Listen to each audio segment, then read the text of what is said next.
السلام عليكم ورحمة الله وبركاته.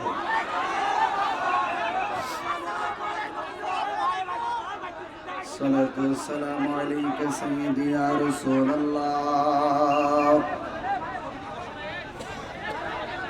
الصلاة والسلام عليك يا حبيب. الصلاة والسلام عليك يا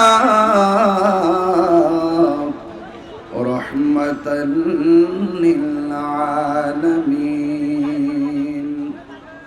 الحمد لله رب العالمين، خالق السماوات والأرضين. الصلاة والسلام على أشرف الأنبياء والمرسلين وعلى آله وأصحابه وأزواجه وذريته أجمعين، الذي أرسله بالحق بشيرا ونذيرا وداعيا إلى الله بإذنه وسراجا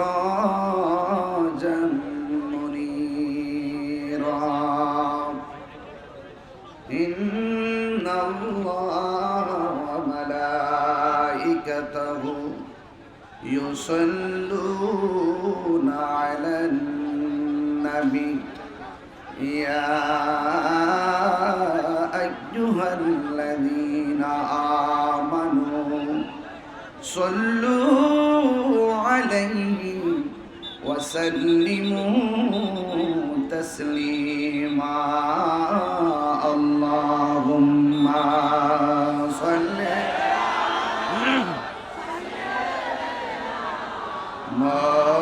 مولانا محمد وعلى آل سيدنا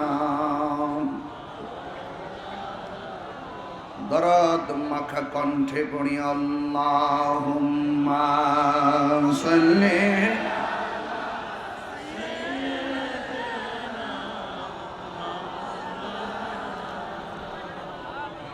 ওয়ালা আলি সাইয়্যিদিনা। হেরার গুহায় তোমারি ধ্যান, আসমান থেকে নামে আল কোরআন। ভাঙল সবার ভুল তোমারি উপরে, আসলো কোরআনের ছায়া তোলে। খালিদ উমর আলী আবু বকর ইসলামী ঝান্ডা নীল যে তুলে। আল আমিন তুমি ছিলে চিরদিন সকল মানুষের তরে। হে রাসূল তোমাকে ভুলি আমি কেমন করে। আল্লাহুম্মা সাল্লি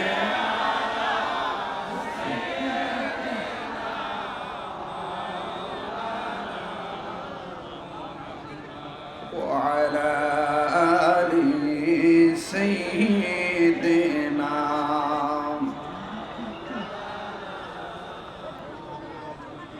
মুআজ্জাজ ওয়া মুকাররম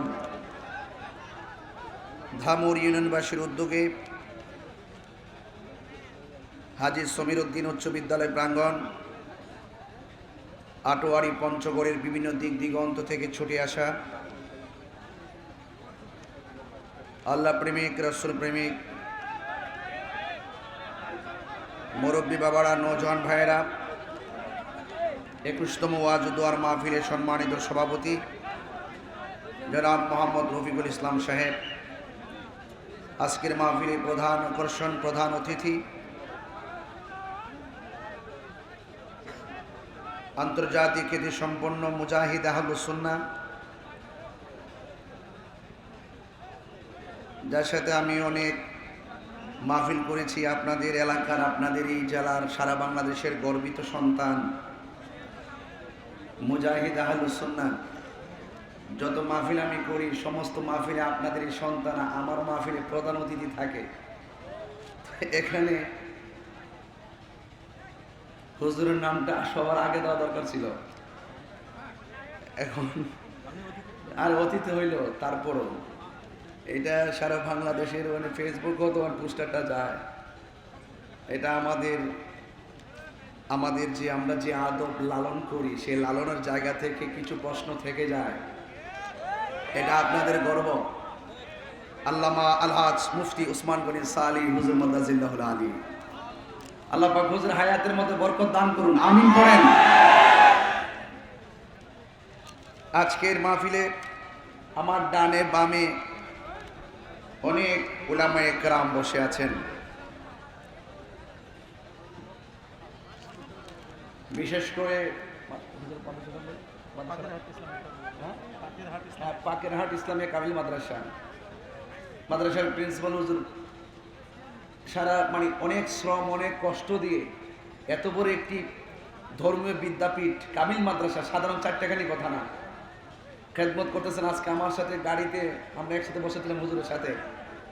হুজুর বলতেছেন যে মাদ্রাসা থেকে যে বাড়িতে যেতে মন চায় না, কাজ শেষ করে এশার নামাজ আজান হয়ে যায় মাদ্রাসাতেই।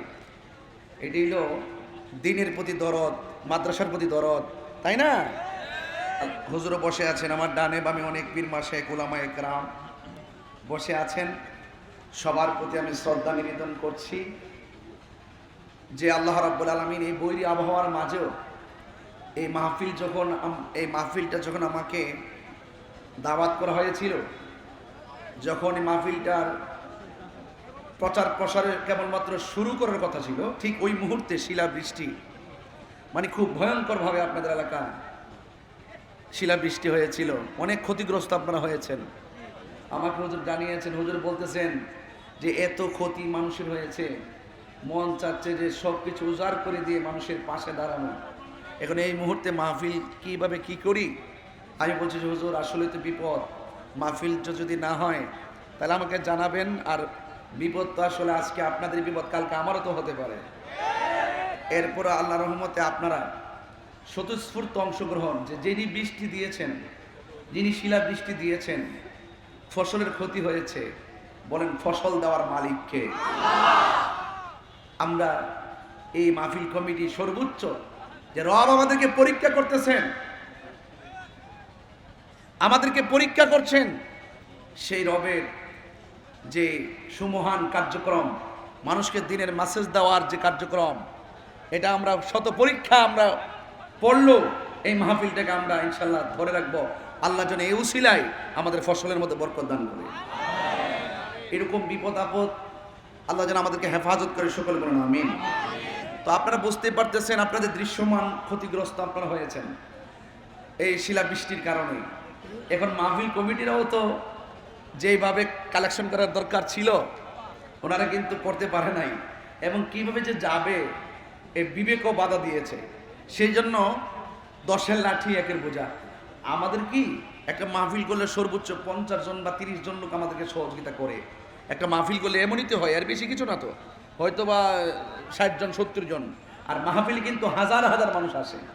যেহেতু তারা 60-70 জন কিংবা 100 জন লোকের কাছে পরিস্থিতির কারণে কালেকশনের প্রতি তারা উদ্বুদ্ধ হতে পারেন, যাইতে পারেনি। আর মাহফিলটার কমিটমেন্টও যদি রক্ষা করেছেন, আপনাদের মনের আশাকে পূরণ করেছেন, সুন্দর একটি মাহফিল, বাৎসরিক মাহফিলটাকে বন্ধ না করে এই মাহফিলটিকে ঝড় তুফানের মোকাবেলা করো আল্লাহ এবং রাসূলুল্লাহর মহব্বতে এটা ধরে রেখেছেন। এই হিসাবে আপনারা সবাইকে খুশি না বেজার? যদি খুশি হন একটু হাত তোলেন। আপনারা কি খুশি? সবাইকে খুশি? তাহলে যদি হাত তুলুন, আমি অনুরোধ করব আপনারা যদি শুধুমাত্র 100 করে টাকা দেন। কত বলছি? যদি 100 করে টাকা দেন, মিনিমাম এখানে 3 লক্ষ টাকা হবে। যদি 100 করে টাকা দেন 3 লক্ষ টাকা হবে প্রায়। আপনারা দয়া করে একটু পকেটে হাত দিবেন, যে যতটুকু পারেন রেডি রাখেন। আর যদি মনে করেন যে মাহফিল আমরা নিয়ত করেছি 10,000, না এমনি কিছু লোক অসুবিধা নেই, পরে প্রবলেম হয়ে যাবে। এমনি গেলে সমস্যা নেই, এমনি গেলে সমস্যা নেই, পরে প্রবলেম হবে। নগদ নগদ নগদ, বাকি না। নগদ মানে কি আস্তে আস্তে যাবে আর আমি ওয়াজে ঢুকে যাব। 5 মিনিট হয়তো সময় এদিক সেদিক হবে, পরবর্তীতে আমি এই সুযোগটা হয়তো পাবো না। এই জন্য আপনাদেরকে অনুরোধ করলাম, আমার মাহফিল কমিটি যারা আছেন তারা জানো, অসুবিধা নেই। হ্যাঁ, সকলে বলি আলহামদুলিল্লাহ। তা আপনার মানসিকভাবে প্রস্তুত আছেন তো ইনশাল্লাহ? তাহলে আল্লাহ পাক যেন আমাদের সকলকে বোঝার তৌফিক দান করে, বলেন আমিন। সবাই মানসিক প্রস্তুত রাখবেন, কারণ আস-সাখী ও হাবিবুল্লাহ, দানশীল ব্যক্তি আল্লাহর বন্ধু। অনেকে এটাকে আয়েব মনে করে, আমি এটাকে আয়েব মনে করি না। অনেকে মনে করে যে ওই ওয়াজ শুনতে আসছি, কিসের কালেকশন শুরু করেছে। না, দান করলে ধন কমে না, বরং বাড়ে। আল্লাহর দেওয়া সম্পদ আল্লাহর মহব্বতে দিবেন, সেই ব্যাপারটি একটি মজলিসে উদ্বুদ্ধ করাটা হলো নিয়ামতের কাজ। কথা বলেন ঠিক না ঠিক? এজন্য কেউ রাগ করবেন না। আপনি একা সওয়াব নেবেন কেন, সকলকে নেওয়ার সুযোগ করে দিবেন। 10 টাকা হোক দিয়ে সুযোগ করে দিবেন। আমি প্রশাসন ভাইদেরকে অনেক ধন্যবাদ জানাই। ওনারা অনেক কষ্ট করে আমাকে এই অনেক গ্যাদারিং থেকে মাহফিল নিয়ে এসেছেন। আলহামদুলিল্লাহ, আল্লাহ পাক যেন আমাদের সবার আয়োজনকে কবুল করে সকল বলেন আমিন। আমাদের আপনাদের গর্বিত সন্তান, আমার অত্যন্ত পরম প্রিয় শ্রদ্ধেয় আলহাজ আল্লামা মুফতি ওসমান গনি সালি হুজুর মদ্দাজিল্লাহ আলী হুজুর আমাকে খুব আদর করে দাওয়াত করেছেন, এবং আমিও অনেক চেষ্টা করেছি আমার কমিটমেন্টকে রক্ষা করার জন্য। বলুন, ইজ্জতের মালিক কে? আল্লাহ। হায়াতের মালিক কে? এই মাহফিল এনেছেন কে? বৃষ্টি দেওয়ার মালিক আল্লাহ। এই মুহূর্তে বৃষ্টি হলে আমরা কি রাগ করব? যিনি বৃষ্টি দিয়েছিলেন তিনি এখন বৃষ্টি বন্ধ রেখেছেন। আজকে যখন আমি সৈয়দপুরে নামবো, ঠিক ওই মুহূর্তে পাইলট বলছিলেন, বিমান কর্তৃপক্ষ বলছিলেন যে আকাশের অবস্থা খুবই খারাপ, এজন্য এটা 20 মিনিট দেরি হবে। আমরা ঝড় তুফান থেকে অনেক দূরে অবস্থান করতেছি, আস্তে আস্তে নামবো। তখন খুব ভয় হচ্ছিল যে এই মাহফিলটা না জানি কি হয়। এই পর্যন্ত আল্লাহ আমাদেরকে ভালো রেখেছেন, এটাই আমাদের বড় সার্থকতা। আলহামদুলিল্লাহ বলেন। আমি আপনাদের সামনে যতটুকু আলোচনা করব, আদবের সাথে অত্যন্ত দিলটাকে নরম করে আলোচনা শুনবেন। আমরা একদিনে পৃথিবী ছেড়ে চলে যাব, এই পৃথিবীতে কেউ থাকবো না। আপনাদের এলাকার গর্বিত সন্তান আল্লামা শায়েখ শহীদ নুরুল ইসলাম ফারুকী রহমতুল্লাহ আলাই, কথা বলুন, সারা বিশ্ব যার কাফেলা অনুষ্ঠান দেখে মুগ্ধ হতো। অনেক অদৃশ্য বিষয়াদিগুলো হুজুরের বাদান্যতে আমরা দেখতে পারতাম। আর সেই ফারুকী হুজুরের সাথে সহযোদ্ধা হয়ে আপনাদের এই গর্বিত সন্তান আল্লামা মুফতি ওসমান গনি সালি হুজুর, তিনি আজ সেটা চালিয়ে যাচ্ছেন। এক ধরনের হায়ানার লোক কণ্ঠকে স্তব্ধ করার জন্য ঘরের মধ্যে প্রবেশ করে তাকে কি করলো? দুনিয়া থেকে বিদায় করে দিল। মনে রাখবেন, যারা খুনি হবে, খুনিদের শাস্তি অনেক ভয়ঙ্কর হবে। কথা বলুন ঠিক না বেঠে? এই জন্য কোনোদিন খুনের পথ বেছে নিবেন না, মানুষকে ঠকানোর পথ বেছে নিবেন না, মানুষকে নিন্দার পথ বেছে নিবেন না। মানুষকে ভালোবাসবেন, মানুষকে শ্রদ্ধা করবেন, মায়া করবেন, এতে আপনার সম্মান বেড়ে যাবে। কথা বলেন ঠিক কিনা? এজন্য আল্লাহ রাব্বুল আলামিন কোরআনুল কারীমের মধ্যে বলেছেন, এত নিয়ামত তোমারে দিলাম, এত কিছু তোমাকে দিলাম, এত কিছু অবলোকন করাচ্ছি। আকাশ দিয়েছি, জমিন দিয়েছি, দিনে চলার জন্য সূর্য দিয়েছি, রাতে চলার জন্য চাঁদ দিয়েছি, বৃষ্টি দিয়েছি জমিনকে উর্বর করার জন্য। এরপর বান্দা, ইয়া আইয়ুহাল ইনসানু মা গাররাকা বিরাব্বিকাল কারীম, কিসে তোমাকে, হে মানুষ, কিসে তোমাকে তোমার রব থেকে দূরে সরিয়ে নিচ্ছে? এই জন্য আল্লাহ রাব্বুল আলামিন বলছেন যে কিসে তোমাকে দূরে সরিয়ে নিয়ে যাচ্ছে, তোমাকে কিসে ধোঁকায় ফেলে দিচ্ছে। তোমাকে এত নিয়ামত দিয়েছি, ফাবি আই আলাই রব্বিকুমা তুকাযযিবান, তোমাকে এত নিয়ামত আমি দিয়েছি, কিসে তুমি কোন নিয়ামতকে অস্বীকার করবে? কাইফা তাকফুরুনা বিল্লাহ, হ্যাঁ, তুমি কিভাবে তোমার রবকে অস্বীকার করছো? তুমি ছিলে নির্জীব, তোমাকে সজীব করেছি। তুমি ছিলে নিষ্প্রাণ, আমি তোমাকে প্রাণ দিয়েছি। প্রাণ দিয়েছি কিভাবে? প্রথম তো তোমার উৎপত্তি 1 ফোঁটা পানি, সেখান থেকে রক্ত, সেখান থেকে গোশতের টুকরা, সেখান থেকে সুটাম দেহ, দেহের ভিতরে রড দিয়ে তোমাকে আমি প্রাণ দিয়েছি, তোমাকে সুটাম দেহের অধিকারী করেছি। এরপর তোমাকে পৃথিবীতে পাঠিয়েছি, আমি আল্লাহ তোমাকে পৃথিবীতে পাঠিয়েছি, তোমাকে আলো দেখার সুযোগ করে দিয়েছি। এরপরও তুমি মনে রাখো, তোমাকে এত কিছু দেওয়ার পর তুমি ডানে ঘুরো, বামে ঘুরো, সামনে যাও, পিছনে যাও, যেভাবে তুমি ঘুরো না কেন, মেসেজ কিন্তু একটাই, সুম্মা ইলাইহি তুরজাউন, আমি পাঠিয়েছি, আমার দিকে ফিরে আসতে হবে। জবান খুলে বলুন, হিসাব নেওয়ার মালিক কে? আল্লাহ। আপনাকে এই কথাগুলো খুব হৃদয় থেকে অনুভব করতে হবে, একদম হৃদয়ের গভীর থেকে অনুধাবন করতে হবে। আমি সামাজিক আলোচনা করব, কারণ এই বৃষ্টি হয়েছে, বৃষ্টিতে ফসল নষ্ট হয়ে গিয়েছে। আল্লাহ এমনও হতে পারে এমন সুযোগ দিয়ে দিবেন, এই বছরে যত ক্ষতি হয়েছে আগামীতে সেটা পুষে যেতে পারে। বলুন বরকত দেওয়ার মালিককে। সেই রবের ইবাদত করতে হবে। সেই রব আমাদেরকে পাঠিয়েছেন, সেই মালিক ছাড়া কাউকে সাজদা করা যাবে না, আল্লাহ ছাড়া কাউকে সাজদা করা যাবে না। বলুন সাজদা পাওয়ার মালিককে। যত মুসিবত আসবে সাজদার পরিমাণ তত বাড়িয়ে দিবেন, এতে নিয়ামত দেওয়ার মালিককে আল্লাহ। এই জন্য আমার যুবক ভাইয়েরা আকাশের দিকে তাকিয়ে বৈরী আবহাওয়ার দিকে খেয়াল করে আপনাদের ধৈর্যচ্যুত না ঘটিয়ে আমি যতটুকু কথা বলবো কথাগুলো মনোযোগ দিয়ে শুনবেন। আল্লাহ রাব্বুল আলামিন কোরআনুল কারীমের মধ্যে বলে দিয়েছেন, ইন্নালিল মুত্তাকিনা মাফাসান হাদাইকা ওয়া আ'নাবা ওয়া কাওয়াইবা আতরাবা। ভয় করব একজনকে, তিনি কে? সাজদা পাওয়ার মালিক কে? এই জন্য আমরা আল্লাহকে ভয় করব। আজকে মব ভায়োলেন্স কেন বেড়ে গেল? আজকে জুলুম কেন বেড়ে গেল? আজকে কেন খুন গুম বেড়ে গেল? একটাই কারণ, কেউ কাউকে মানে না, সন্তান মাকে মানে না, বাবাকে মানে না। এর একটা মাত্র কারণ, আমাদের ভিতরে তাকওয়া কমে গেছে। যদি আল্লাহর ভয় অন্তরে থাকতো, কবরের জবাবদিহিতার ভয় থাকতো, হাসরের ময়দানের জবাবদিহিতার ভয় থাকতো, পৃথিবী একদিকে জবাবদিহিতা যদি আরেক দিকে রাখতেন, যে আমরা দুনিয়া যাই করি না কেন একজনের দরবারে জবাব দিতে হবে, জবানটা খুলে বলুন তিনি কে? ওয়া ইলাহুকুম ইলাহু ওয়াহিদুন লা ইলাহা ইল্লা হুয়ার রহমানুর রহিম। আল্লাহ হলো একজন, তিনি ছাড়া কোনো ইলাহা নাই। তিনি আমাদেরকে একমাত্র তার গোলামি করার জন্য বানিয়েছেন।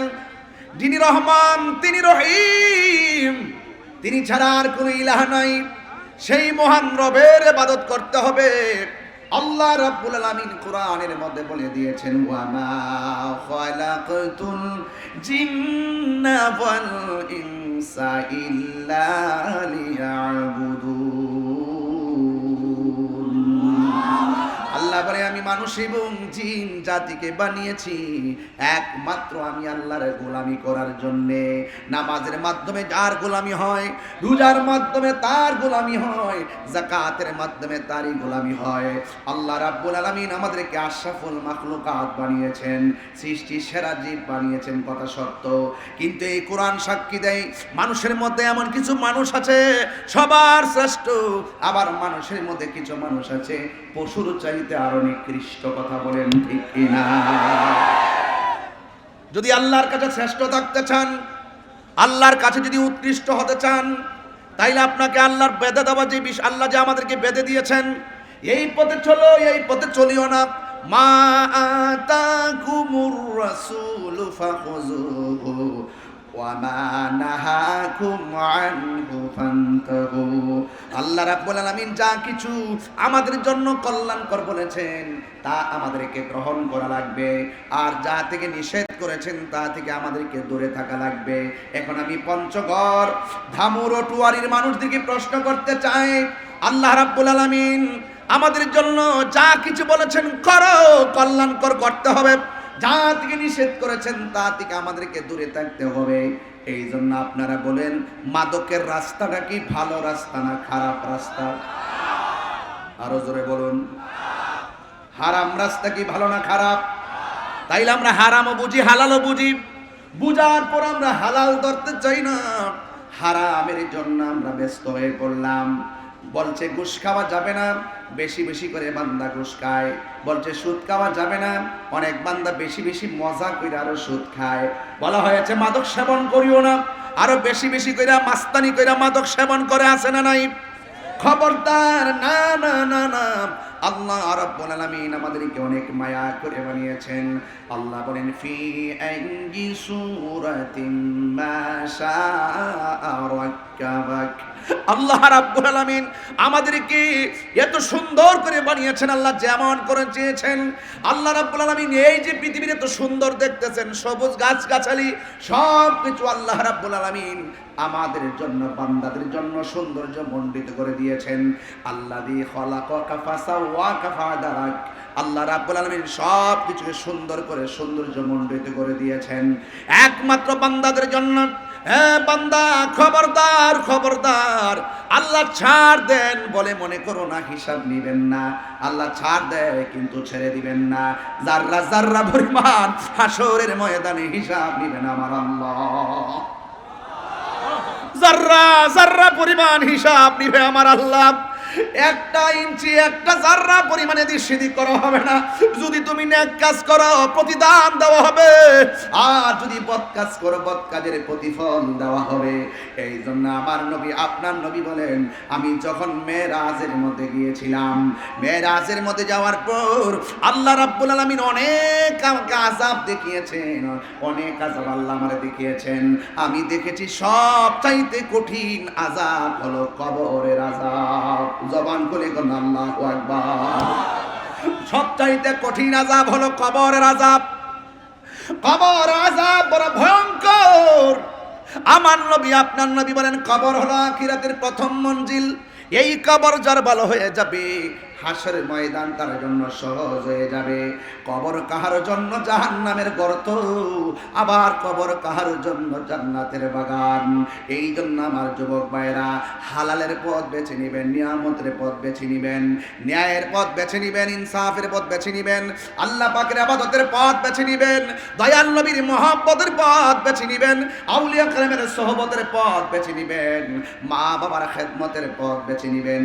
দেখবেন আপনার জিন্দেগি ভর যদি পূর্ণ দ্বারা সজ্জিত করতে পারেন, আল্লাহ আপনি যখন কবর দেশে যাবেন, ওই কবরে যাওয়ার পর আমার আল্লাহ জান্নাত থেকে গালিচা বিছায় দিবে আপনার পিঠের নিচে। আরো বড় করে কোন আল্লাহু আকবার। এই জন্য মরার পরে কিছু নাই, মরার আগে সব বেদ করে যেতে হবে। কথা বলুন ঠিক না ঠিক? মরার আগে সব কিছু বেদ করে যেতে হবে। দুনিয়ায় থাকা অবস্থায় যদি বেদ করে না যেতে পারেন, আল্লাহকে রাজি করে যেতে না পারি, তাইলে একদিন নয়, 2 দিন নয়, কত জনম থাকতে হবে কষ্টে, তার কোনো ইয়ত্তা নাই। এই জন্য আমার যুবক ভাইয়েরা, আল্লাহ রাব্বুল আলামিন আমাদেরকে পৃথিবীর মধ্যে পাঠিয়েছেন। দেখবেন একটা মানুষের সামনে যখন আজরাইল চলে আসবে, দেখবেন কত মানুষ এই যে দৌলতদিয়া ফেরিঘাটের মধ্যে কত বড় স্পর্শকাতর ঘটনা। বাস কেবলমাত্র দৌলতদিয়া ঘাটের মধ্যে বাসটা পড়লো, মাত্র 5 সেকেন্ডের মধ্যে 90 ফিট নিচে বাসটা ডুবে গেল। অথচ এই বাসের ভিতরে একটা মা ছিল, এই মা সন্তানটাকে জানালা দিয়ে বের করে দিয়েছে। সন্তানটা সাতরাইতে কিনারায় এসে গেল, আর মা দুঃখিনী বাসের সাথে নিচে গিয়ে দুনিয়া থেকে বিদায় হয়ে গেল। সন্তানের আগে মা মারা যায়, মায়ের আগে সন্তান মারা যায়। জবান খুলে বলেন, 1 মিনিট আগেও তো জানতো না সেখানের মধ্যে সে মারা যাবে। এই মা তো জানতো না 40-45 জন মানুষ, তারা তো বাড়ি থেকে বের হওয়ার সময় জানতো না দৌলতদিয়া ঘাটের ভিতরে এমন ভাবে বাসের ভিতরে থেকে পানিতে ডুবে মারা যাবে। অথচ 1 সেকেন্ড আগেও জানতো না এই মুহূর্তে আমাদের মরণ হতে পারে। আপনারা জবান খুলে বলে, কে কোথায় মরবে সিদ্ধান্ত দিয়েছেন কে? ওয়ামা তাদরি নাফসুন বিআইয়ি আরদিন তামুত। বান্দারে, তুমি তো জানো না কোন জায়গায় তুমি মরবা।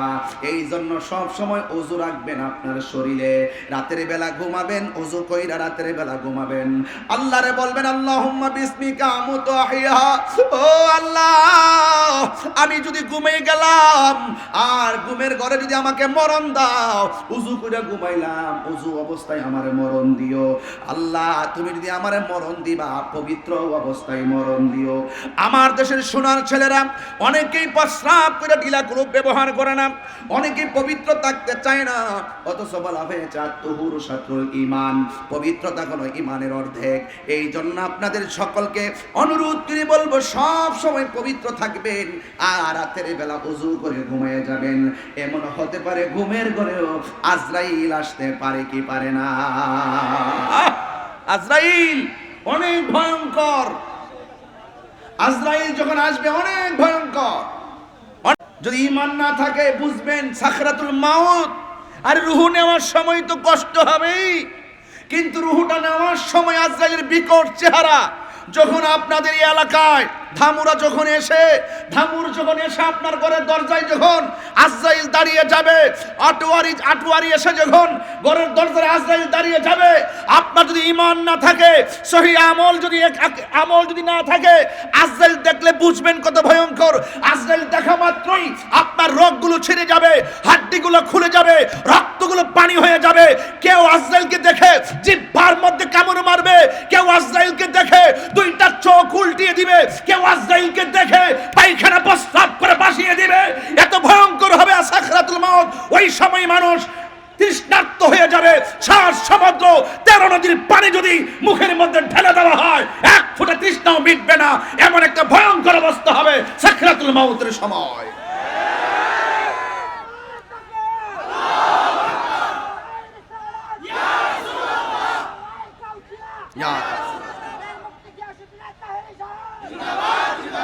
আল্লাহু আকবার জোরে বলুন। তাহলে ওই আজরাইল আসার আগে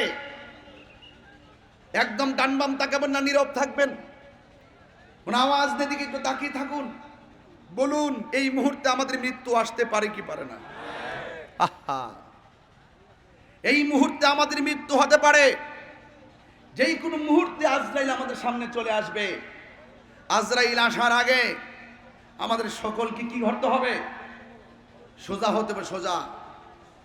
এখনো সময় আছে, আমরা অনেক বাঁকা আছি, এগুলো থেকে ফিরে আসতে হবে। ইহদিনাস সিরাতাল মুস্তাকিম, সেই সোজা রাস্তায় আসতে হবে। এই সোজা রাস্তায় না আসলে মৃত্যু হবে অনেক কঠিন। আল্লাহর হাবিব সাল্লাল্লাহু আলাইহি সাল্লাম বরাবরের মতোই আমাদেরকে বলেছেন কবর আযাব ভয়ঙ্কর। ওসমান যুন্নুরান রাদিয়াল্লাহু তাআলা আনহু তিনি কুরুস্তানে গেলে চোখের পানি ফেলে কান্না করতেন, কবর আযাব এত ভয়ঙ্কর। অথচ তিনি ছিলেন জান্নাতের টিকিট প্রাপ্ত। বুঝতে পেরেছেন? যত আল্লাহর ওলি দেখবেন, সকল যত কামেল মুর্শিদ দেখবেন, যত আল্লাহ ওয়ালারা দেখবেন, সবচেয়ে বেশি কান্না করে কবর আযাবের ডরে। এই জন্য আজকে আমরা মনে করি গায়ে যেহেতু জোর আছে, শক্তি যেহেতু আছে, টাকা যেহেতু আছে, আরে আমাদের কাছে কি হবে? আজরাইলকে এত সহজে আসবে নাকি? না, বহু সন্তান দেখা যায় মোটর সাইকেল দিয়ে রাস্তা দিয়ে ঘুরে টাকের নিচে চলে গেছে, আজরাইল সেখানে হাজির হয়ে গেছে। কথা বলেন ঠিক কি না? যেই কোনো মুহূর্তে আসতে পারি কি পারে না? এই জন্য ভয় করবো একজনকে, জবান খুলে বলেন তিনি কে? আল্লাহকে ভয় যারা করবে, আল্লাহ রাব্বুল আলামিন কোরআনে বলে দিয়েছেন ওয়ালিমান খাফা মাকামা রাব্বিহি জান্নাতান। আমি আল্লাহকে যারা ভয় করবে, আমি আল্লাহ রাব্বুল আলামিন তার একটা নয়, আমি আল্লাহ রাব্বুল আলামিন তাকে 2টা জান্নাত দিয়ে দিব। জান্নাত দেওয়ার মালিক কে? আর বড় করে বলেন কে? জান্নাত দেওয়ার মালিক হলো আমার আল্লাহ। এই জান্নাত পেতে গেলে নামাজ লাগবে, এই জান্নাত পেতে গেলে নবীর মহব্বত লাগবে, এই জান্নাত পেতে গেলে আউলিয়া কেরামের সোহবত লাগবে। এই জন্য আমার যুবক ভাইয়েরা, আজকের এই ইমানি নুরানি ধামুর মাহফিলের দোকানদারের দোকানের ভিতরে না জানি আজকের মাহফিলে যারা এসেছেন কার জন্যে কাফনের কাপড় রেডি হয়ে আছে জানি না। এই এমন একটা কাপড়, সাদা কাপড় আমাকে আপনাকে লাগাইয়া দিবে। পুরুষের কাপড় হলো 3টা, মা বোনদের কাপড় হলো 5টা। এই কাপড়ের মধ্যে কোনো সেলাই নাই, এই কাপড়ের মধ্যে কোনো পকেট নাই। বন্ধুরে, সবার কাপড় হবে সাদা। এমপি বুঝি না, মন্ত্রী বুঝি না, ওসি বুঝি না, ডিসি বুঝি না, বক্তা বলি না, শ্রোতা বুঝি না, সব মানুষের গায়ের মধ্যে সাদা কাফন লেগে যাবে। এই সাদা কাফনটা গায়ের মধ্যে লাগার আগে আমরা কি আল্লাহকে একবার বলতে পারি না, আল্লাহ যেই দিন আমাদের মরণ দিবা, আমার নূরের নবী হায়াতুন নবীর নূরানি চেহারা মুবারক দেখায়া দেখায়া আমাদেরকে মরণ দিও। এই জন্য আমার যুবক ভাইয়েরা নবীকে দেখে মরণের কামনা করবেন। আমার নবীকে দেখে যদি ইন্তেকাল করেন আপনার নসিব খুলে যাবে। এই সাদা কাপড় আসার আগেই আপনি আল্লাহর ইবাদত করেন, নবীর মহব্বত রাখেন। এই বড়ই পাতার গরম জলটা হওয়ার আগে আপনি আল্লাহকে চিনেন, নবীকে চিনেন। আরে মসজিদের মধ্যে খাট আছে, আসি না আপনাদের মসজিদে? কি আছে? অনেক মসজিদে আছে এসএস। অনেক আগে ছিল কাঠ। আগে কি ছিল? কাঠ ছিল না, কাঠ ছিল। এই মসজিদে আমি প্রায় মাহফিলের মধ্যে একটা গজল সঙ্গীত গাইতাম। গাইবো আজকে? সঙ্গীতটাকে বলতে পারবো আপনাদের এলাকায়? আর সত্যি আছে কি না বলেন না? আপনার মসজিদের বারান্দায় কি এই খাটটা আছে না? মসজিদের ওই পালকিখানা আসবে সবার কাছে, সবার জানা। আপনারা কি জানেন না?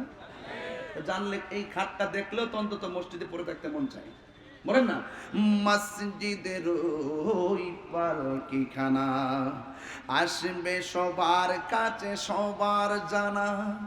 বড়ই পাতার গরম চলে, বড়ই পাতার গরম চলে, শেষ গোসল দিবে সব জনা। গোসল শেষে সাদা কাফনে চির বিদায় দিবে সব জনা। গোসল শেষে সাদা কাফনে চির বিদায় দিবে সব জনা। মৃত্যুর যন্ত্রণা এত কঠিন সইতে আমি পারিব না। কবরের আযাব এত কঠিন সইতে আমি পারিব না। আধার কবরে আলো জেলে, সাপ বিচ্ছু সব দূরে ঠেলে। আধার কবরে আলো জেলে, সাপ বিচ্ছু সব দূরে ঠেলে। বেহেশত হতে আমার লাগি, বেহেশত হতে আমার লাগি করে দিও ফুলের বিছানা। মৃত্যুর যন্ত্রণা এত কঠিন সইতে আমি পারিব না।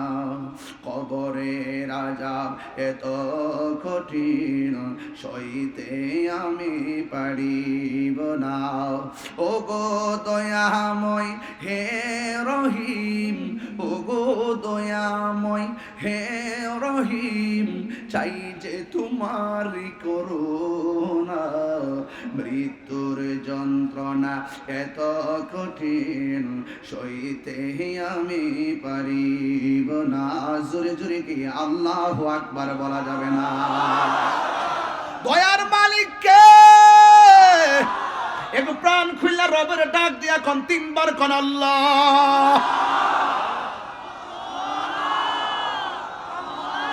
আরে কি যে শান্তি লাগে আমার আল্লাহর ধ্বনি। দেখে আসলাম সৈয়দপুরে বৃষ্টি, আজকে আটোয়ারি আইসা দেখলাম বৃষ্টি নাই। এই পর্যন্ত আল্লাহ আমাদেরকে দয়া করেছেন। এই দয়ার শুকরিয়া সাজদা করে থাকলো শুধু হবে না রে। যেই বৃষ্টি দেখা ভয় পাইছিলাম, এখন বৃষ্টি তুইলানি আল্লাহ এই পর্যন্ত সুযোগ দিয়েছেন। আল্লাহ যদি আরো বৃষ্টি দেয় আমরা হিমশিম খাবো না, আমরা টেনশন করব না। আল্লাহ যখন খুশি হয় বান্দার মধ্যে বৃষ্টি নাজিল করে, কথা বলেন ঠিক কিনা? আরে বাবা মাথার উপরে বৃষ্টি পড়বে, একটা বার গুরুস্থানের দিকে তাকায়া দেখুন, আপনার বাবার কবরের উপরে বৃষ্টির পানি, আপনার দাদার কবরের উপরে বৃষ্টির পানি। 6টা বছর হয়ে গেল আমার বাবাকে কবরে নামাই দিয়েলাম। কত বৃষ্টির পানিতে কবর গলা গলা হয়ে যায়, হাঁটু পর্যন্ত পিপিলিকার গর্ত দিয়া পানি ঢোকে। আরে টিনের ঘরের সালের মধ্যে একটু ছিদ্র হলে বৃষ্টির পানি পড়লে ছিদ্রটা বন্ধ করে দেয়, গায়ে যেন পানি না পড়ে। অথচ কবরস্থানে কবরের ভিতরে পানি পড়তেছে, এই পানি পড়তেছে, পানি ঢুকতেছে, পানি ঢুকতেছে, এই পানি ঢুকতেছে। পানি ঢোকার কারণে সুখে কিনা দুঃখে আছে জানি না। একদিন তো আমরা এখানে পড়ে থাকবো, এই ঘরের মধ্যে আমরা পড়ে থাকবো। দুনিয়ার বন্ধু বান্ধব আজকে আছে কালকে নাই, দুনিয়ার বন্ধু বান্ধব সব ভাগ নেয়, কিন্তু মরণের কষ্টের ভাগ কেউ নিবে না, কথা বলেন ঠিক কিনা? আরে কবরের কষ্ট কষ্টের ভাগ কেউ নেবে না গো, এই কষ্টের ভাগ কেউ নেয় না। আপন সন্তানরা পর্যন্ত খবর নেয় না। বাপটারে কবরে নামাই দিয়া 3 দিন পরে সম্পদ নিয়ে কারাকারি শুরু করে। এই জন্য আমার বন্ধুরে কি ভাষায় ওয়াজ বোঝাবো, এই কবর দেশে আমি তাহিরিতে একদিন চলে যাব। আজকে হয়তো পঞ্চগড়ে আসলাম, হাজার হাজার মানুষ, কাকতালীয় ভাবে নয়, কি কোনো রকম ভাবে প্রচার প্রসার বেশি নাই, হাজার হাজার মানুষ আপনারা চলে আসছেন। একদিন আমি চলে যাওয়ার পরে এই মাহফিলটা তো আজকে প্রায় 21তম মাহফিল। আমি দুনিয়া থেকে চলে গেলে 22তম মাহফিল বন্ধ থাকবে না, 23তম মাহফিল বন্ধ থাকবে না। কাহারো জন্য কোনো কাজ থেমে থাকে না, আপন গতিতে সব চলতেছে। আজকে এত সম্মান, এত ভালোবাসা, চলে গেলে দেখবেন কেউ আমার মোবাইল নাম্বার একটা ফোনও দিবে না, আইডির মধ্যে ঢুকে একটা মেসেজও দিবে না। আপনার বন্ধু বান্ধবের অনেক নাম্বার এখানে সেভ করা আছে, বন্ধুটা কবরে চলে গেছে, কিন্তু কই বন্ধুর নাম্বারে আর আমরা কল দেই না, খবর নেই না রে। এই জন্য যুবক, খবর তো কে নিবে? আমরা যদি মদিনাওয়ালার প্রেমে যদি নিজেকে কুরবান করতে পারি, আমার জীবন, আমার মরণ, আমার নামাজ, আমার কুরবানি আল্লাহর জন্য যদি নিবেদন করতে পারি, কেউ লাগবে না, আমার আল্লাহই আমাদের জন্য যথেষ্ট হয়ে যাবে। قل إن صلاتي ونسكي ومحياي ومماتي لله رب العالمين। আমি যে কোরআন শরীফ পড়ি আপনারা কি কষ্ট পান? মানে ভালো লাগে? আমি যে তেলাওয়াত করি, আমি কিন্তু হাফেজ না, কারিও না। আমি যতটুকু পারি তেলাওয়াত করি, একটু ভুল হলে ধরবেন। আর তেলাওয়াত করলে একটা স্পিরিট লাগে কি লাগে না? এই কোরআন শরীফ যে আমরা পড়ি, শান্তি লাগে কি লাগে না? আমি কি আবারও তেলাওয়াতটা একটু টান দিতে পারবো আপনাদের সামনে ইনশাল্লাহ? রাজি আছেন সবাই? শুনবেন তো ইনশাল্লাহ? সবাই এমন করে উজাহার করে মালিকরা ডাক দিবেন যেন আল্লাহ পাক আমাদের গুনাহগুলো মাফ করে দেয়। আমিন কোন? বল ইন্না সলাতি ওয়া নুসুকি ওয়া মাহইয়ায়া ওয়া মামাতি লিল্লাহি রাব্বিল আলামিন।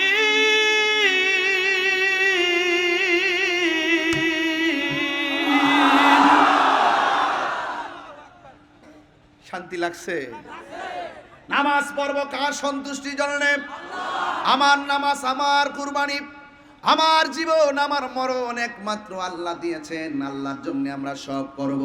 এই জন্য মাঝে মাঝে তেলাওয়াত করি, কারণ তেলাওয়াতটা বড় শান্তি লাগে। কোরআন কবরের মধ্যে যাওয়ার পরে ডান পাশ দিয়ে একটা আলো আপনাকে আলো দিবে, আপনি জিজ্ঞাসা করবেন তুমি কেডায়? আমার চিনো না, আমি হইলাম তোমার দুনিয়ার কোরআন তেলাওয়াত। আর একটা আলো দিবে কবরের ভিতরে, জিজ্ঞাসা করবে তুমি কে? ভাই আমার চিনো না, আমি হইলাম তোমার দুনিয়ার নেক আমল। এই কবরের ভিতরে মানুষ জনম জনম পড়ে থাকবে, কেউ কারো খবর নিবে না। এই কবর থেকে একদিন আপনাকে এমন একটা ময়দানে উঠবেন, এরই অবতারণা আমার আল্লাহ কোরআনে দিয়ে দিয়েছেন। মিনহা খালাকনাকুম ওয়া ফিহা নুঈদুকুম ওয়া মিনহা নুখরিজুকুম তারাতান উখরা। এই কবর জনম জনম আপনাকে পরে থাকা লাগবে। সুখী হলে সুখী, দুঃখী হলে দুঃখী, কেউ কাহারও ভাগ নিবে না। সুখে থাকলেও কেউ ভাগ নিবে না, কষ্টে থাকলেও কেউ ভাগ নিবে না রে।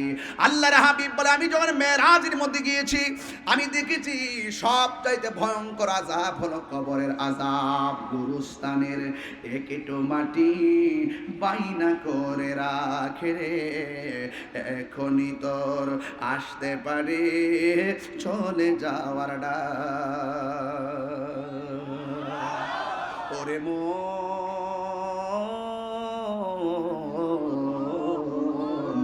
গুরুস্থানের একেটো মাটি বায়না করে রাখে রে, এখনই তোর আসতে পারে চলে যাওয়ার ডাক।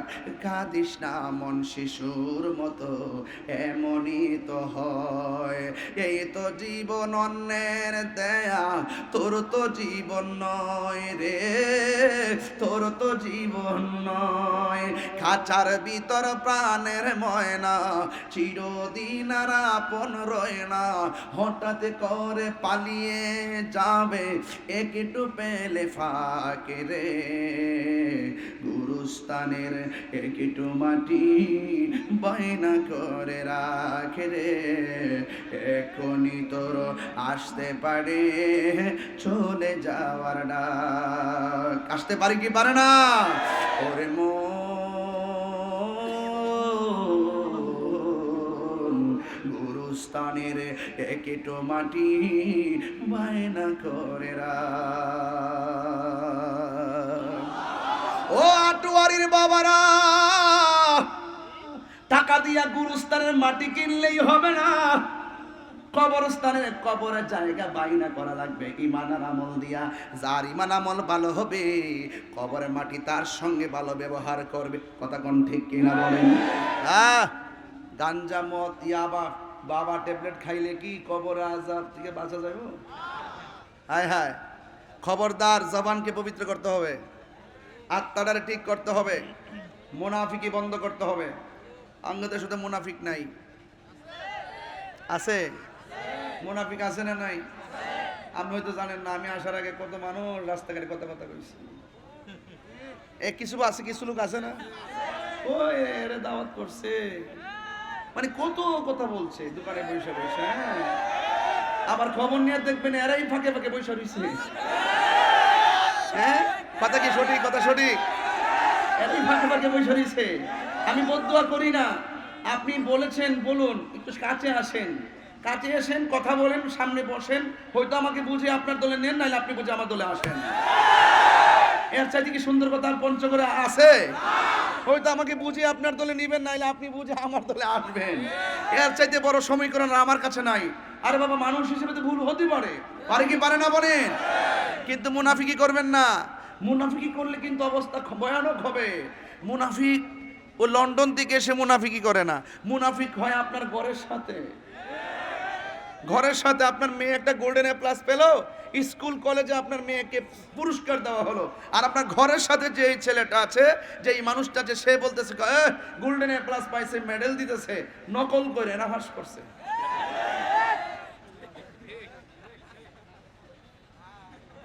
এই মুনাফিকি চলবে না, মুনাফিকি চলবে।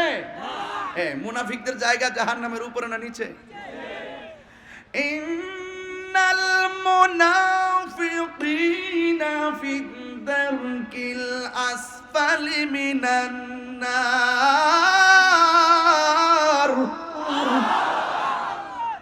মুনাফিকি যারা করবে তাদের জায়গা হবে জাহান্নামের সর্বনিম্ন স্তরে। আমরা মুনাফিকি করব না।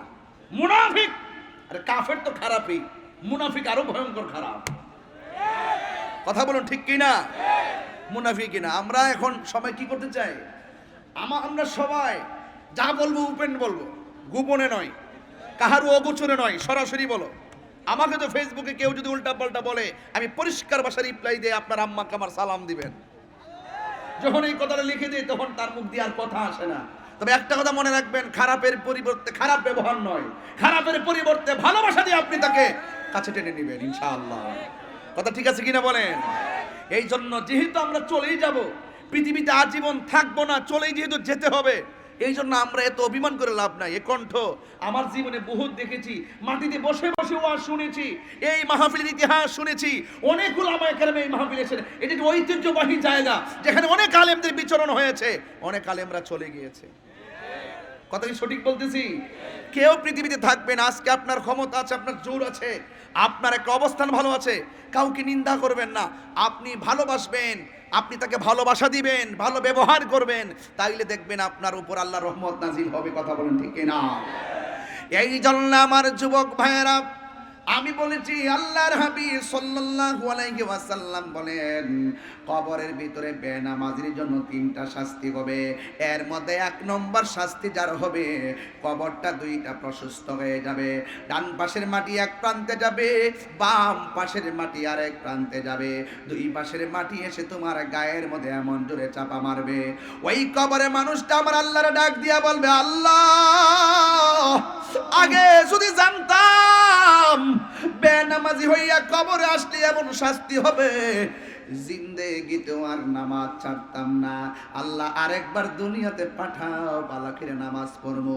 আল্লাহ বলেন না না, সুম্মা ইলাইহি তুরজাউন, মৃত্যুর পরে আমার কাছে যখন চলে আসবে, আমি আল্লাহ এখন যে জীবন দিয়েছি আর দুনিয়াতে যাওয়া যাবে না, তোমাদের মৃত্যু আর হবে না, এই কবরের ভিতরে পড়ে থাকবেন জনম জনম ভর। আল্লাহর হাবিব সাল্লাল্লাহু তাআলা আলাইহি ওয়াসাল্লাম একদিন একটা গুরুস্থানের মধ্যে গেলেন, গুরুস্থানের মধ্যে গিয়ে দেখলেন, কবরের দিকে তাকালেন, আল্লাহর হাবিব কবরের দিকে তাকাইয়া মুসকে মুসকে হাসলেন। আপনারা একটু পঞ্চগড়ে আটোয়ারিতে আওয়াজ করে, ধামুরে আওয়াজ করে বলেন, আমার নবী কবরের ভিতরে কি হয় দেখার ক্ষমতা আছে না না? আছে কি না বলেন? আল্লাহর হাবিব গুরুস্থানের মধ্যে গেলেন, যাওয়ার পরে একটা কবরের দিকে তাকালেন, তাকায়া তিনি মুচকি হাসি দিলেন, আর একটা কবরের দিকে তাকালেন, তিনি মুচকি হাসি দিলেন, আর একটা কবরের দিকে তাকিয়ে তিনি মুচকি হাসি দিলেন। সাহাবায়ে কেরাম জিজ্ঞাসা করে, ইয়া রাসূলুল্লাহ, ইয়া হাবিব আল্লাহ, নবী গো, আপনি কবরের দিকে তাকায়া কেন হাসি দিয়েছেন? আমার নবী, আপনার নবী বলেন, আমি যখন গুরুস্থানে ঢুকলাম, গুরুস্থানে ঢুইকা কবরের দিকে তাকাইছি, আমি তাকায়া দেখলাম গুরুস্থানে যেই কবরের দিকে তাকায় আমি হাসি দিলাম, ওই হাসি দেওয়ার মূল কারণ হলো আমি তাকায়া দেখতেছি ওই গুরুস্থানের কবরবাসীর নিচে আমার আল্লাহ জান্নাতের গালিচা বিছায়া রাখছে। এই কথা বলতে বলতে আরেকটা কবর দিকে রাসূল তাকালেন, তাকানোর পর আমার নবী চোখের পানি ছেড়ে কান্না করে দিলেন। এবার সাহাবীরা নবীর চোখের পানি, কষ্টের পানি দেখলে তারা বরদাস্ত করতে পারে না। সাহাবায়ে কেরাম জিজ্ঞাসা করি, ইয়া রাসূলুল্লাহ, ওই কবরের দিকে তাকায়া কেন আপনি কান্না করলেন? আল্লাহু আকবার কন্যা কেন? ওই কবরের দিকে তাকায়া কেন আপনি কান্না করলেন? আমার নবী, আপনার নবী বলেন, সাহাবীরা রে, আমি নবী যাহা দেখি তোমরা তা দেখো না, আমি নবী যাহা শুনি তোমরা তা শুনো না। আপনারা জবান খুলে বলেন, নবী দেখার ক্ষমতা আছে না নাই?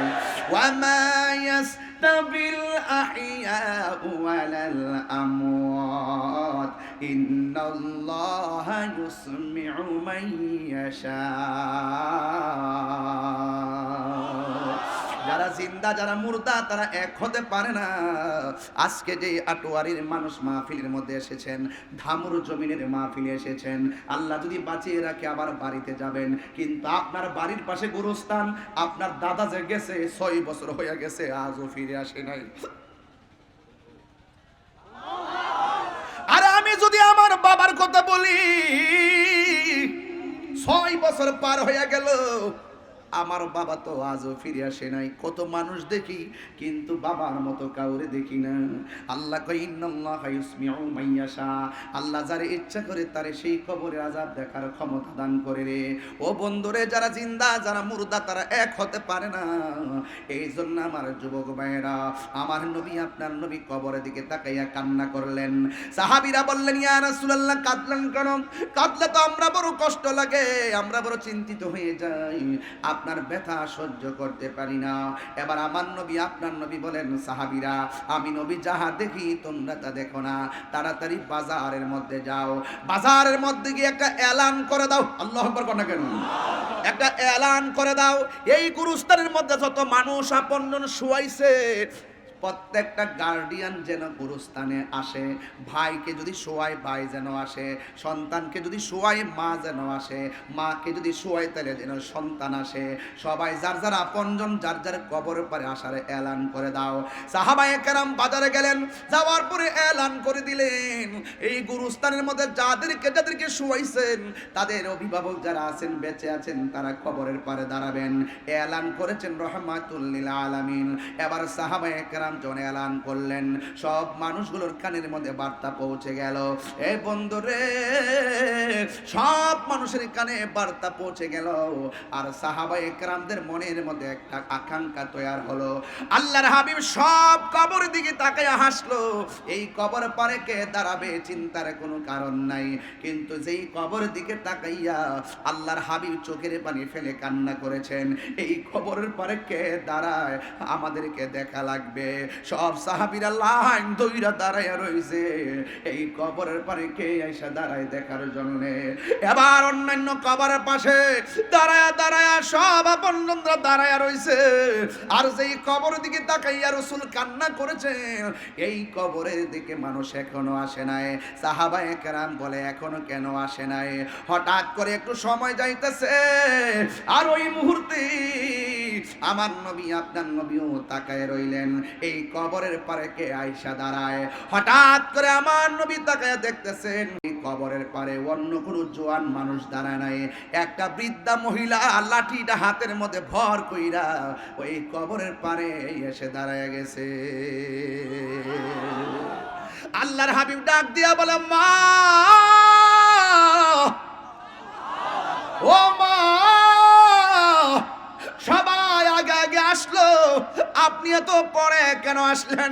ইয়া রাসূলুল্লাহ, হাঁটতে পারি না, আপনি নবী নোটিশ করেছেন ঘরে থাকতে পারি নাই, লাঠি ভর করে করে কবরের পারে এসে দাঁড়াইলাম। আল্লাহর হাবিব বলে, মাগো ও মা, আমি নবী জানতে চাই এই কবর পারে যে আপনি এসে দাঁড়ালেন এই কবর মানুষটার সাথে আপনার সম্পর্ক কি? মা ডাক দিয়া কয়, ও নবী গো, এই কবরে যে শুয়ে আছে এই সন্তানটা গুলো আমার সন্তান, আমার আদরের সন্তান, আমার আগে সে মারা গেছে, এই জন্য কবরের পারে আমি আসছি অভিভাবক হইয়া। আল্লাহর হাবিব ডাক দিয়া বলে, মা আপনি জানেননি কবরে আপনার সন্তানটা কেমন আছে? ওই মহিলা ডাক দিয়া বলে, আল্লাহ এবং তার রাসূল ভালো জানে। এই কথা বলার পরে আমার নবী আপনার নবী বলেন, ও মা, এই গুরুস্থানের সবার বডির নিচে জান্নাতের গালিচা, একমাত্র আপনার সন্তানের পেট গায়ের নিচে হলো জাহান্নামের বিছানা। জাহান্নামের চটের মধ্যে পড়ে পড়ে সন্তানটা কান্না করে, ও মা আপনার সন্তানের কান্নায় আমার থাকতে পারি না। এবার এই কথা যেই মাত্র শুনলেন ওই মহিলাটা চোখের পানি ফেলে কান্না করে নাই। এই আমি যদি এই মুহূর্তে যদি আমার বাড়ির মধ্যে খবর যায়, আমার আম্মা যদি শুনে আমার মাথা কেউ ফাটায় ফেলছে, আমার মা হাসি করবে না, কাঁদতে কাঁদতে পাগলের মতো হয়ে যাবে। সন্তানের ব্যথা মা সহ্য করতে পারে না। এবার রাসূল ডাক দিয়ে কয়, মা আপনার সন্তান কবরের মধ্যে কষ্টে আছে, আপনি কেন গো মুস্কি মুস্কি হাসতেছেন? এবার মহিলাটা ডাক দিয়ে কয়, ইয়া রাসূলুল্লাহ, আমি হাসি কেন জানেননি? এই সন্তানটা যেই দিন আমার পেটের মধ্যে ছিল আমি ঘুমায়ে গেলে আমার লাথি মারতো, আমার ঘুমটা ভাঙ্গা যাইতো, অনেক ব্যথা পাইতাম, চোখ দিয়া পানি দর দর করে ছাড়তাম, সকালবেলা পানিটা মুছে ফেলতাম, আর মনে মনে আনন্দ লাগতো, এই চোখের কোনার পানির আড়ালে হাসি লুকাইতো। কেন জানেননি গো নবী?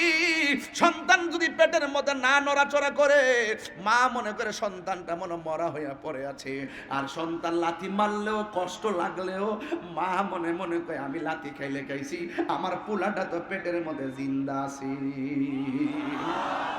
ইয়া রাসূলুল্লাহ, নবী গো, ও মায়ার নবী, আমি যখন খাইতে বসতাম আমার সন্তান আমার ওই মুহূর্তে লাথি মারতো, প্লেটটা মাঝে মাঝে রেখে দিতাম, মানুষ আমার জিগাইতো খাই না কেন? আমি সেই দিন সন্তানের কষ্টের কথাও আমি ব্যক্ত করি নাই। সন্তান যে আমাকে লাথি মাইরা আমার খাবার কাইরা নিছে, সন্তানের অভিযোগ আমি করি নাই, শুধুমাত্র একটা কথা বলেছি, আমার মুখের মধ্যে রুচি নাই, এটার নামই হলো মা। সন্তানের হাজার কষ্ট মা গোপন রাখে। এবার আমার নবী ডাক দিয়ে কয়, মা আপনার সন্তান তো কষ্টে আছে। মহিলাটা মুস্কি মুস্কি আসে, ইয়া রাসূলুল্লাহ, আমি যখন সন্তানকে ভূমিষ্ঠ করেছি, ভূমিষ্ঠের সময় সবাই বলছে আমি নাকি মইরাই গেছি, আল্লাহ আমারে বাঁচায় রাখছে, সন্তানরে কোলে নিয়ে আমি প্রসব ব্যথা বলে গেছি, তিলে তিলে তিলে তিলে আমি সন্তানটারে বড় করেছি। এবারে সন্তানটা বড় হইতেছে আর আমি আস্তে আস্তে বার্ধক্যের দিকে যাচ্ছি। ইয়া রাসূলুল্লাহ, নবী গো, আমি তারে তিলে তিলে এত বড় করেছি, সন্তান প্রতিষ্ঠিত হয়ে গেছে, আর আমি বৃদ্ধা হয়ে গেলাম। আর মনে মনে ভাবলাম আমার সন্তানকে আমি ছোটবেলা যেমনে মায়া করছি, রব্বি রহমহুমা কামা রব্বায়ানি সগীরা। সন্তান তো এটা বলার দরকার ছিল, ও আল্লাহ, ছোটবেলায় আমার মা আমাকে যেমন করে মায়া করছে, আল্লাহ আপনিও আমার মায়ের প্রতি এমন ভাবে রহম কইরেন। কিন্তু আমার পোলা বিপরীত মুখে অবস্থান নিল। আমি বৃদ্ধা হয়ে যাচ্ছি, আমার সন্তান শক্তিশালী হচ্ছে, আমি একদম বেকার হয়ে গেলাম, আমার সন্তান প্রতিষ্ঠিত রোজগার করে। এখন মনে মনে ভাবলাম সন্তানকে তিলে তিলে বড় করেছি, সন্তান বোধহয় আমার খবর নিবে। কিন্তু না না, যতই দিন যাইতেছে সন্তান আমার থেকে দূরে চলে যাচ্ছে। এই জন্য আমি বড় পেরেশানি পড়ে গেলাম। সন্তানটারে বুঝাইলাম, সন্তান বুঝে না, এমন ভাবে বুঝাইতেছি সন্তান বুঝে না। ওই মুহূর্তে আমার সন্তান আমার এত কষ্ট দিল, আমার পিঠের ব্যথা উঠতে পারি না, খাবারও ঠিক মতো খাইতে পারি না, এমন কষ্ট দেওয়া আমারে দিয়েছে আমি সহ্য করতে না পারি না। আল্লাহর ডাক দিয়া বলছিলাম, আল্লাহ ও আল্লাহ, আমার সন্তান আমারে কষ্ট দিতে দিতে এমন কষ্ট দিয়েছে আমি আর সহ্য করতে পারতেছি না। আল্লাহ আমার সন্তান আমারে যত কষ্ট দিয়েছে তুমিও তারে কষ্ট দিও। আজকে আমার সন্তানের আযাবের ঘটনা শুনাইলেন আপনি আমারে। আমার মতো সুখী আর কেউ নাই, আমার মতো খুশি আর কেউ নাই। আল্লাহ যে আমার মতো পাগলনির দোয়াটা কবুল করেছে, আমার চাইতে কেউ আর এত খুশি হবে না রে। আল্লাহ যে আমার দোয়াটা কবুল করছে, এই জন্য আমি এখানে হাসতেছি। এবার আমার নবী তো উম্মতের কান্ডারি। একটা কথা মনে রাখবেন, মা হইলে এমন মা, হাজার কষ্ট দেওয়ার পরেও একটা বার যদি মা কইয়া ডাক দেন, মায়ের কষ্ট দূর হয়ে যায়। বাবারে হাজার কষ্ট দেওয়ার পরও একটা বার যদি একটা লুঙ্গি হাতে ধরায়, এখন আব্বা আপনার জন্য লুঙ্গিটা এনেছি, বাবা দেখবেন বড় খুশি হয়ে যায়। এই জন্য আমি তাহিরি বলে দিয়ে যায়, ও যুবক পোলাপান, এখন এমন খবর পাওয়া যায় ফেসবুকের পাতায়, বৃদ্ধা মাটারে যুবক পোলাপান ফালাইয়া ফালাইয়া বাইরে বাইরে আঘাত করে। এমন অনেক ফেসবুকে পাওয়া যায়, সন্তান বাপের লাঠি দিয়া পিটাইতেছে, এমন খবর পাওয়া যায়। সন্তান খবরদার, জীবনে যদি জিরো থেকে হিরো হতে চাও, মা বাবার দোয়া গলার মালা বানাও। কথা বলেন ঠিক কিনা? খবরদার, মা বাবার বদদুয়া যদি লাগে, দুনিয়া তো ভুগবেন, কবরও ভুগবেন, হাসরের ময়দানও ভুগবেন। এই জন্য আমার নবী আল্লাহরে ডাক দিয়ে কই, আল্লাহ এই মহিলা তার সন্তানের কষ্টের কথা শুনেছে, কিন্তু সন্তানের কষ্ট তো মহিলা দেখে না। এই জন্য আল্লাহ কবরটার একটু আলোক করে দাও, মা যেন সন্তানের আযাবটা দেখে। আমার নবীর মতন মুস্তাজিবুদ দাওয়া পৃথিবীর কোনো নবী রাসূল না। আমার নবী ডাক দিয়ে বলে, আল্লাহ এক নজরে দেখে দাও। একটু যখন স্বরূপ উন্মোচন করলো যে এই মহিলা একটু আগে সন্তানের কষ্টের কথা শুই না হাসি দিল, এই সন্তানটার একটু কষ্টের স্বরূপ উন্মোচন করার পর ওই মহিলাটা ডাক দিয়ে কই, ইয়া রাসূলুল্লাহ, আমার সন্তানরে এমন কষ্ট দিব যদি আগে জানতাম, জীবনেও আমি বদদুয়া দিতাম না। চিৎকার মেরে কি আল্লাহু আকবার বলা যাবে না? আর মা যদি আগে মারা যায়, কার কাছ থেকে অন্যায়ের ক্ষমা চাইবা? কথা বলেন ঠিক কিনা? এই যে পুলিশ প্রশাসন, আপনাদের আটোয়ারির পঞ্চগড়ের পুলিশ প্রশাসন, যখনই কোনো এলাকার মধ্যে কোনো ঝামেলা হবে, ওনার মা সবার আগে চিন্তা করবে, আমার পোলা তো ওই থানায় থাকে, আমার পোলা তো ওই জেলায় থাকে, এই পৃথিবীতে কেউ কারো বান্ধব না, একমাত্র বান্ধব হলো তোমার মা এবং তোমার বাবা। আপনার আমার দোয়ার মধ্যে স্বার্থ আছে, মা বাবার দোয়ার মধ্যে কোনো স্বার্থ নাই, নিঃস্বার্থে দোয়া করে। এই জন্য আমি প্রায় মাহফিলের মধ্যে বলি, নিঃস্বার্থে ভালোবাসে শুধু আমার মা, ববে যার তুলনা নাই। নিঃস্বার্থে ভালোবাসে শুধু আমার মা, ববে যার তুলনা নাই। সেই মা তোমার চলে গেলে গো, সেই মা তোমার চলে গেলে সার হইব কান্দন, এই জগতে কেউ হবে না মায়েরই মতো, এই জগতে কেউ হবে না মায়েরই মতো। ঠিক কিনা বলেন?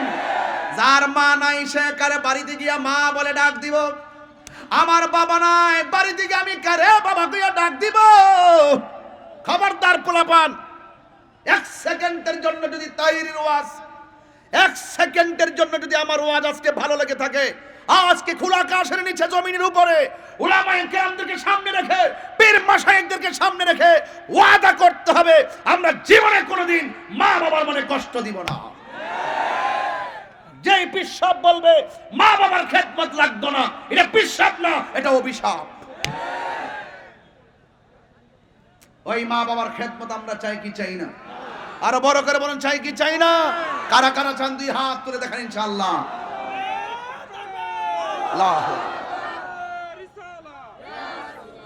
আল্লাহু আকবার জোরে বলেন। আমার আব্বা নাই, বটগাছ নাই, মা জান নাই, মমতার চাদর নাই, মা বাবার দো উলি হইছে এমন ইতিহাস আছে না নাই? আরো বড় করে বলেন, আছে না নাই? আজকে আঙ্গে যে বুড়া মানুষগুলা বসা আছে, এরা তো বড় সৌভাগ্যবান। এই মানুষগুলোর সন্তানগুলো ভাগ্যবান যে ঘরে বাপটা যদি আতুর হয়ে, বুবা হয়ে, অচল হয়ে ঘরের কোনাটা পইরাও থাকে, মনে করবা ঘরটার ভিতরে শান্তি আছে। কথা বলেন ঠিক কিনা? আর বাবা মা না থাকলে যেই ডাল ধরবেন সেই ডাল ভেঙে পড়বেন, কুল কিনারা বিছাইরা পাবেন না। বাপ যে একটা বাপ সরকারি চাকরিও করে নাই, 1 লাখ টাকা বেতনও পাই নাই, কোন রকম ভাবে ধান লাগাইছে, কোন রকম ভাবে বাদাম ফলাইছে, কোন রকম ভাবে তরমুজ করছে, কোন রকম ভাবে রসুন লাগাইছে, কোন রকম ভাবে পেঁয়াজ লাগাইছে, মরিচ ক্ষেত করছে, এগুলা বিক্রি কইরা কইরা 5-7টা পোলা পান্ডে নিরঙ্কুশ ভাবে এক সর্বোচ্চ লেখাপড়া করাইছে। কিভাবে করাইছে এগুলো ভাবতে গেলে এখন অবাক লাগে। কথা বলেন ঠিক কিনা? আজকে লক্ষ লক্ষ টাকার ভিতরে কোনো বরকত নেই। আমার যুবকরা, আজকে যুবকদেরকে দেখলে, কিছু কিছু যুবক আছে তাদেরকে দেখলে বড় মায়া লাগে। এরা অনেক মানে স্ব-ইচ্ছায় স্ব-জ্ঞানে তারা অধপতনের দিকে চলে যাচ্ছে। এই যুবক আপনারা বলুন, আমরা কি নেশা করব? আরো বড় করে নেশা করব? এই নেশার কারণে শুধু আপনি না, আপনার পুরো সংসারটা শেষ। কথা বলেন ঠিক কিনা? এই নেশার কারণে আপনার পরিবারের ভিতরে অশান্তি সৃষ্টি হয়েছে, দাম্পত্য জীবন শেষ হয়ে গেছে। এই জন্য যেহেতু কবরে যেতে হবে, হিসাব দিতে হবে, আপনাকে আমাকে হিসাব দিতে হবে একজনের কাছে। এই জন্য হারাম খাওয়া যাবে না, জুলুম করা যাবে না, অত্যাচার করা যাবে না, এবং মানুষের হক মেরে খাওয়া যাবে না। কথা বলেন ঠিক কিনা? বুঝতে পেরেছেন? আপনাদেরকে আমার অনুরোধ থাকবে, এই বৈরী আবহাওয়ার ভিতরেও আপনারা অনেক সময় দিয়েছেন, আমিও চেষ্টা করেছি একদম ধারাবাহিকভাবে কিছু কথা আপনারা আমার উপকারে বলার জন্যে। আপনারা আওয়াজ করে বলুন, ইবাদত পাওয়ার মালিক কে? আরো বড় করে কে? আল্লাহ যেন আমাদের সকলকে বুঝার তৌফিক দান করে। সকলে বলুন আমিন। আরো জবান খুলে বলুন আমিন। কারা কারা খুশি হয়েছেন হাত তোলেন। একটা ওয়াদা আজকে করতে হবে, আমার সাথে করুন। আজকে থেকে একটা ওয়াদা, আমরা কখনো নেশা করব না। এই কথাটা বারবার বলতেছি। প্রশাসন এখানে আছে, অনেক নেশার কারণে আজকে সমাজ যুবকরা শেষ হয়ে যাচ্ছে, যুবকরা শেষ হয়ে যাচ্ছে। এই যুবকদেরকে ফিরে আসতে হবে। সবাই বলেন আল্লাহু আকবার। এই আজানের ধ্বনি। আজকে যখন আমি হুজুরের ঘরে খাইতে বসলাম, ছেলে আমার কাছে গেল, আমার কাছে গিয়ে বলতেছে, হুজুর, আমি বলছি তুমি কি চাও? আমার বলতেছে, হুজুর একটা আজান দিবেন। কি দিবেন বলছে কিনা? কই ছেলেটা কই? ও এদিকে এদিকে। দেখছেন তো, আমি কোনো বানায় কথা বলি না। তাহির হুজুর তো কি দিব, কি দিব? কও তুমি কি দিব? আজান। এই দেখেন, এই যে স্টেজ আসছে, আমি দেখিও নাই। এটা কি? আসসালামু আলাইকুম। আপনার একটা বড় ভক্ত। আচ্ছা আচ্ছা, এখানে দিকে দাও। আরে যাক, এখানে একটা কি যেন দিয়েছেন। যাক, সকালে বলি আলহামদুলিল্লাহ। এই খুদে ভক্ত, ও আমি যদি ওর আশা পূরণ না করি, আর ও যদি বাড়িতে যায় কয় হুজুরে কইছিলাম আজান দেওয়ার জন্য, তাইলে আমার অভিশাপ লেগে যাবে। এই বাবা দিয়ে দিব। খুশি বেটা, এই বেচারা খুশি। মারহাবা জোরে গন। এখন আজান শুনলে চলবে, নামাজ লাগবে না? কথা বলে, নামাজ লাগবে না? নামাজ 5 ওয়াক্ত পড়বেন।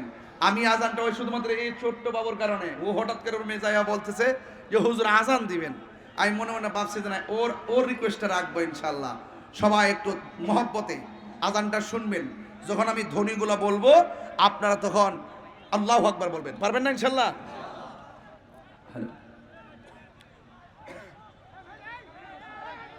আল্লাহু আকবার, আল্লাহু আকবার।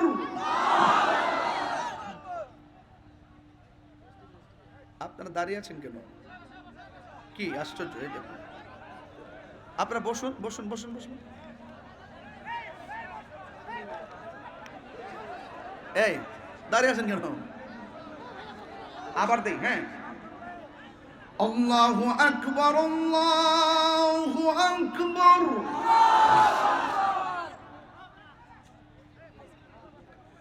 আল্লাহু আকবার,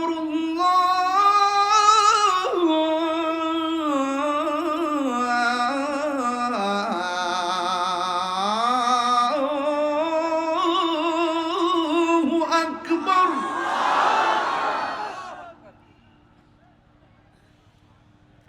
আশহাদু আল্লা ইলাহা ইল্লাল্লাহ,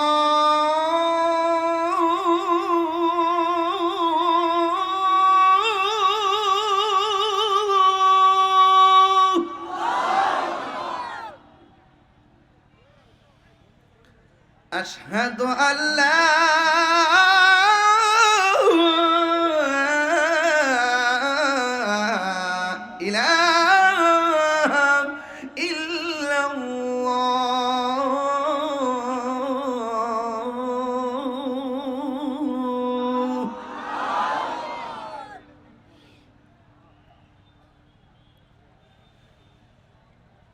আশহাদু আন্না মুহাম্মাদার রাসূলুল্লাহ,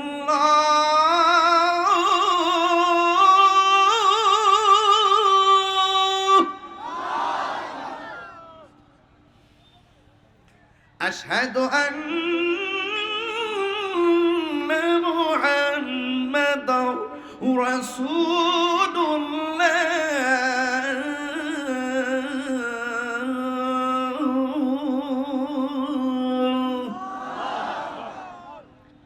এখন যে আল্লাহু আকবারটা পড়বেন, এমন সুরে মালিকরে মহব্বতে ডাক দিবেন যেন আপনজনদের কবর আযাব আল্লাহ মাফ করে দেয়।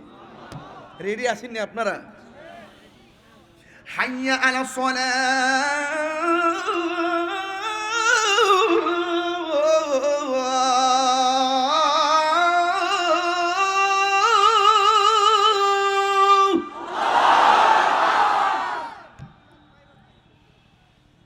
হাইয়া আলা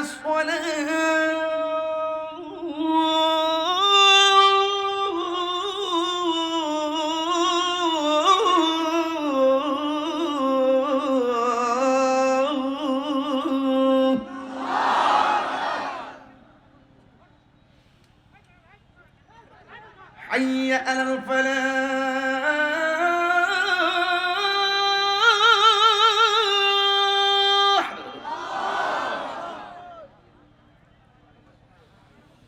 حي على الفلاح.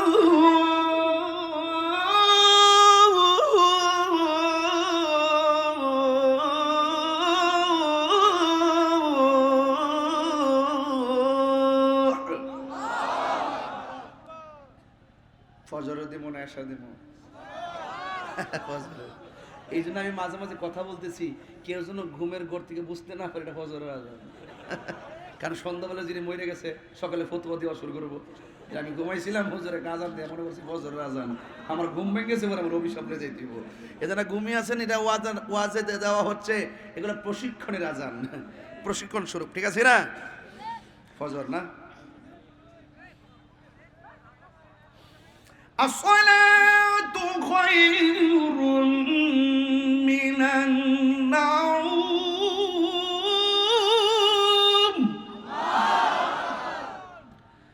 আসসালাতু খায়রুম মিনান নাওম, আল্লাহু আকবার, আল্লাহু আকবার,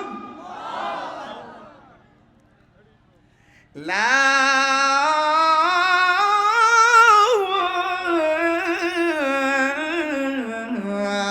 ইলাহা ইল্লাল্লাহ।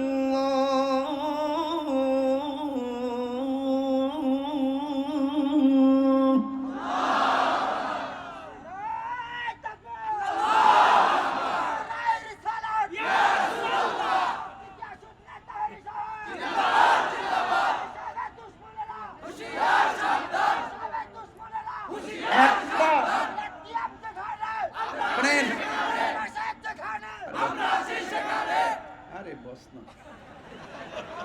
একটা ছোট্ট বাচ্চার অনুরোধ সারা স্টেজ প্যান্ডেলের মানুষকে স্তব্ধ করে দিয়েছে।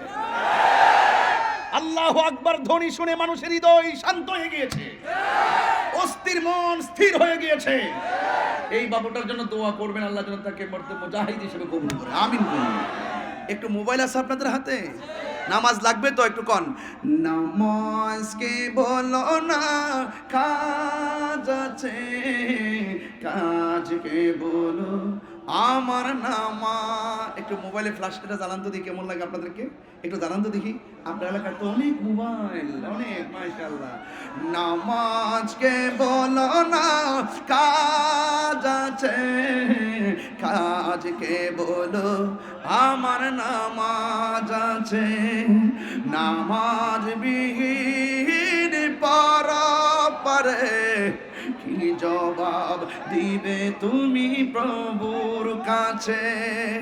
ফজর কাটে ঘুমের ঘরে, জুহর কাজে কাজে, আসর কাটে খেলাধুলাই, মাগরিব মাঝে মাঝে।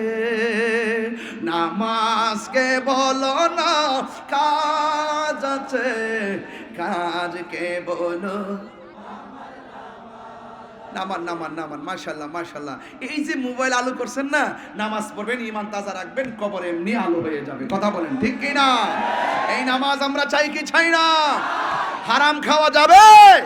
আমার যুবকদেরকে আবারও বলছি, নামাজ নামাজ নামাজ, মা বাবার খেদমত, আল্লাহর ইবাদত, নবীর মহব্বত, মা বাবার খেদমত, আউলিয়া কেরামের সোহবত আমরা চাই কি চাই না? আমাদের দেশে অনেকে আছেন যারা আমাদেরকে যারা অনেক ভাষায় ইউজ করে কথা বলতে চান।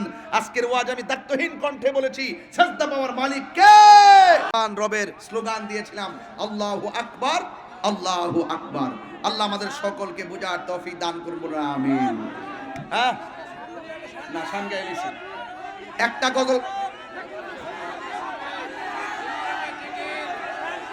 এই বসো বসো, এই আপনারা এরকম করেন কেন? শান গাইতো, শান গাইতাম। আচ্ছা, মেহেরবান দয়ালের শান। মেহেরবান তুমি মেহেরবান, মেহেরবান তুমি মেহেরবান, মেহেরবান তুমি মেহেরবান। আমি পাপী গুনাহগার, তুমি ছাড়া কে আছে আর?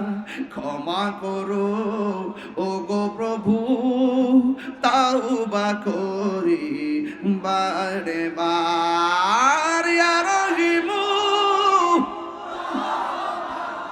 ইয়া কারিমু মেহেরবান, ইয়া রহিমু রহমান, ইয়া কারিমু মেহেরবান, মেহেরবান মেহেরবান তুমি মেহেরবান, মেহেরবান তুমি মেহেরবান, মেহেরবান তুমি মেহেরবান। জেনে না জেনে হাজার পাপের সাগরে ডুব দিয়েছি, পথ হারিয়ে ভুলে, বুঝে না বুঝে হাজার পাপের সাগরে ডুব দিয়েছি, পথ হারিয়ে ভুলে। নিজের প্রতি নিজ সকাল বিকাল সাজে, নিজের প্রতি নিজ সকাল বিকাল সাজে, জুলুম করেছি বারে বার। ইয়া রহিমু ইয়া কারিমু মেহেরবান, ইয়া রহিমু রহমান, ইয়া কারিমু মেহেরবান, তুমি মেহেরবান, মেহেরবান তুমি মেহেরবান, মেহেরবান তুমি মেহেরবান, মেহেরবান তুমি মেহেরবান। দয়ার মালিককে, বৃষ্টি বন্ধ রাখার মালিককে। আলহামদুলিল্লাহ আলা কুল্লি হাল। সর্বাবস্থায় প্রশংসা একজনের, জবান খুলে বলুন তিনি কে। আরো বড় করে বলেন তিনি কে। আল্লাহ আমাদের সকলকে বোঝার তৌফিক দান করুন। আর একটা কথা বলি শুনেন, আগামীকাল দিনে মাহফিল হলো কিশোরগঞ্জ, দিনে 2টার সময়। আমাদেরকে যেতে হবে অনেক দূর, এরপরও অনেক আল্লাহ যে চিন্তা করে করে আসছি, আল্লাহ যাওয়ার পরে বৃষ্টিটা হয়ে যায়, মাছ প্রতিদিন হয়ে যায়। আল্লাহ যে এত দয়া করছেন, আল্লাহ আল্লাহ আল্লাহ আল্লাহ আল্লাহ যেন আমাদের সকলের তোরে এই মাহফিলটাকে না জাতের উসিলা বানায়। আমিন কোন আল্লাহ কাছে ফরিয়াদ করে, আল্লাহ এই ফসলাদের উপরে আপনি বরকত দিয়ে দিয়েন। আমিন বলেন। আল্লাহ আপনার ক্ষতিগ্রস্ত মানুষদেরকে স্বাবলম্বী করে দেন। আমিন বলুন। আসেন দাঁড়িয়ে নবীরে সালাম দেব ইয়া নবী।